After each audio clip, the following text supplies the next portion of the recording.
میں تھوڑے تھوڑے اشارے کر کے بتا دیتا ہوں.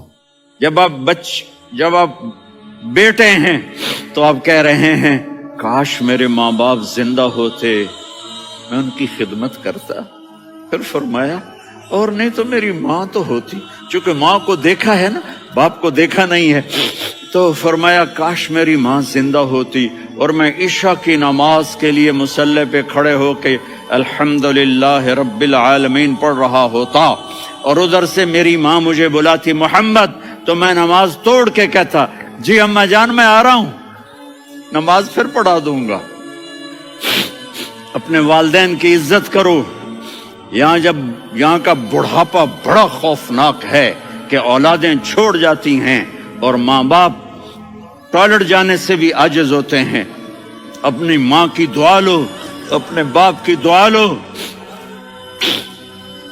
میرے نبی نے فرمایا ہاں عمر میرے بعد ایک آدمی آئے گا، اس کا نام ہوگا اویس، اور وہ کرن کی شاخ سے ہوگا. ہو گیا ٹائم؟ اچھا.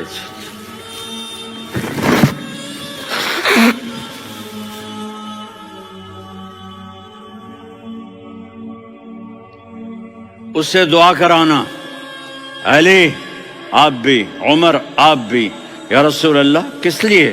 کہ اس نے ماں کی ایسی خدمت کی ہے کہ جب ہاتھ اٹھاتا ہے اللہ اس کے ہاتھ خالی نہیں لوٹاتا. حضرت عمر رضی اللہ تعالی عنہ نے حج کے موسم پر سارے حاجی کھڑے کر لیے، کہا بھائی یمن والے کھڑے رہو باقی بیٹھ جاؤ. تو بیٹھ گئے. پھر فرمایا کہ یمن والے بیٹھ جاؤ، قرن والے کھڑے رہ جاؤ. تو ایک آدمی کھڑا رہا. کہا تم قرنی ہو؟ کہا جی ہاں. اویس کو جانتے ہو؟ جی میرے بھائی کا بیٹا ہے لیکن تھوڑا پاگل سا ہے، آپ کیوں پوچھ رہے ہیں؟ حضرت عمر نے فرمایا وہ نہیں، تو پاگل ہے. کدھر ہے؟ کہا جی اونٹ چرانے گیا ہے ادھر عرفات کی طرف. تو آپ نے حضرت علی کو ساتھ لیا اور دوڑ لگائی سواری پر. دیکھا تو اویس کرنی ایک کیکر کے نیچے نماز پڑھ رہے تھے اور اونٹ چر رہے تھے. تو جب انہوں نے دیکھا کہ دو آدمی آ کے بیٹھ گئے تو انہوں نے نماز شارٹ کٹ کر دی.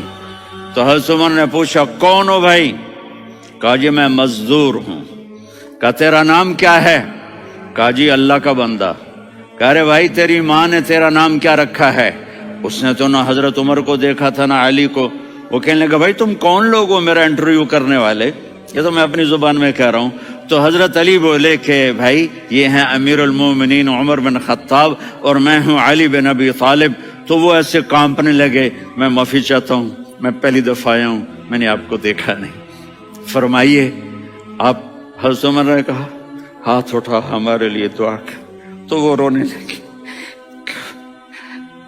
آپ نبی کے صحابی، میں عاجز مسکین میں دعا کروں؟ میری اوقات ہے میں دعا کروں؟ کہاں؟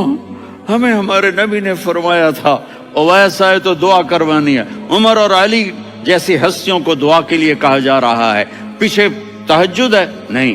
جہاد ہے؟ نہیں. علم ہے؟ نہیں. نماز ہے؟ نہیں. روزہ ہے؟ نہیں. زکوٰۃ ہے؟ نہیں. خیرات ہے؟ نہیں. کیا ہے؟ ماں کی خدمت، ماں کی خدمت، ماں کی خدمت. میرے نبی نے فرمایا لوگ جنت میں چلیں گے، اویس چلے گا. جب گیٹ پر پہنچے گا تو اللہ کہیں گے اویس کو پیچھے ہٹا دو، باقی اندر چلے جاؤ. تو اویس کرنے ڈر جائیں گے کہ یا اللہ جنت کے دروازے پر مجھے پیچھے ہٹا دیا. تو اللہ کہیں گے پیچھے دیکھو، ویسے پیچھے مڑ کے دیکھیں گے تو لوگوں کا مجمع ہوگا جو جہنم میں جا رہے ہوں گے، ایمان والے، گنہگار مسلمان. تو میرا اللہ کہے گا اویس اپنی انگلی کو پھیرتا جا، جس پر تیری انگلی پڑے گی تیری تو فعل سب کو جنت میں ڈال دوں گا. یہ ماں ہے، صرف ڈالر ہی سب کچھ نہیں ہے، یہ ماں ہے.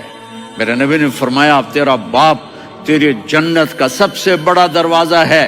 اگر تو نے باپ کو ناراض کر کے موت پائی تو تیرے لیے جنت کا دروازہ کھل نہ سکے گا. یہ باپ کا مقام ہے. پھر آپ نے 11 شادیاں کی. کیوں کی؟ سنو حدیث، ما تزوجت وما زوجت الا بوحی من السماء نزل به جبریل. کہا میرے ساتھیوں سنو، اللہ کی قسم میں نے کوئی شادی اپنی مرضی سے نہیں کی. میرے اللہ نے فرمایا یہاں کرو، میں نے کی. میں نے اپنی بیٹی وہاں دی جہاں میرے اللہ نے فرمایا.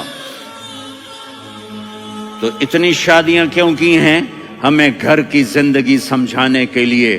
میری بات غور سے سنو، دنیا کا سب سے بڑا رشتہ خاوند اور بیوی ہے.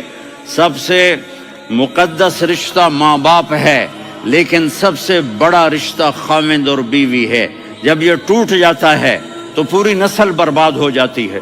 اس لیے آپ نے زندگی گزار کے دکھائی. آپ گھر میں جھاڑو دے رہے ہیں، آپ آٹا گوندھ رہے ہیں، آپ حضرت عائشہ کو لقمے بنا کے کھلا رہے ہیں، اور حضرت عائشہ کی دلداری کے لیے فرما رہے ہیں عائشہ سننا حدیث طبرانی کی، عائشہ انہو لیہون علی الموت ان اریتک زوجتی فی الجنہ. عائشہ مجھے جب سے پتا چلا ہے نا کہ تو جنت میں میری بیوی ہے تو مجھے تو مرنے کا شوق لگ گیا ہے. اللہ کی قسم ہمیں سکھانے کے لیے تھا. جس نے اللہ کو دیکھ لیا ہو اسے عورت کی کیا خواہش رہ جاتی ہے. یہ ہمیں سکھانے کے لیے تھا کہ سب سے زیادہ عزت بیوی اپنے خاوند کو دے، خاوند اپنی بیوی کو دے. ہن لباس لکم وانتم لباس لہن، تمہاری بیوی تمہارا لباس ہے. اور اللہ بیوی سے کہتا تیرا خاوند تیرا لباس ہے. آپ نے 11 گھروں کو کس طرح آباد کیا، کس محبت سے کیا کہ 2 مہینے چولہا نہیں جلتا اور کسی کی زبان پر شکایت نہیں. یہ حسن سلوک، یہ محبت. حضرت عائشہ کی عمر تھوڑی تھی، جہاد کے سفر سے واپسی ہو رہی تو آپ نے صحابہ سے کہا بھی چلے جاؤ سارے آگے چلے گئے تو صرف آپ دونوں رہ گئے. تو آپ نے کہا عائشہ دوڑ لگائیں. سبحان اللہ. حضرت اما عائشہ نے نہیں کہا، میرے نے عائشہ دوڑ لگائیں. میں کہا جی لگائیں. تو کہنے لگے ہمیں دوڑ لگائی. کہنے لگے میں آگے نکل گئی، آپ پیچھے رہ گئے. چند سال گزرے تو پھر ہم جہاد کے سفر سے آ رہے تھے تو آپ نے کہا صحابہ سے جاؤ بھی چلے جاؤ آگے آگے آگے آگے. وہ غائب ہو گئے. پھر آپ نے کہا عائشہ دوڑ لگائیں. تو میں نے کہا جی لگائیں. کون دنوں ذرا میں موٹی ہو گئی تھی تو جب دوڑ لگی تو میرے نبی آگے نکل گئے، میں پیچھے رہ گئی. تو ہم نے کہا ہاذہ بتلک، عائشہ تو میں اب برابر ہو گئے. ایک دوڑ تم نے جیتی، ایک دوڑ میں نے جیتی. یہ ہمیں گھر کی زندگی سکھانے کے لیے تھا کہ گھر میں بیوی کے ساتھ کیسا ہونا چاہیے. اور عورتوں کے لیے کہا اگر میری شریعت میں سجدہ ہوتا تو میں بیوی سے کہتا اپنے خاوند کو سجدہ کرے، تاکہ ایک نسل تیار ہو. بیلنس زندگی گزارو. میں نے کل بھی کہا تھا، آج بھی کہہ رہا ہوں، امبیلنس لائف ہماری اولاد کو تباہ کر رہی ہے. میرے پاس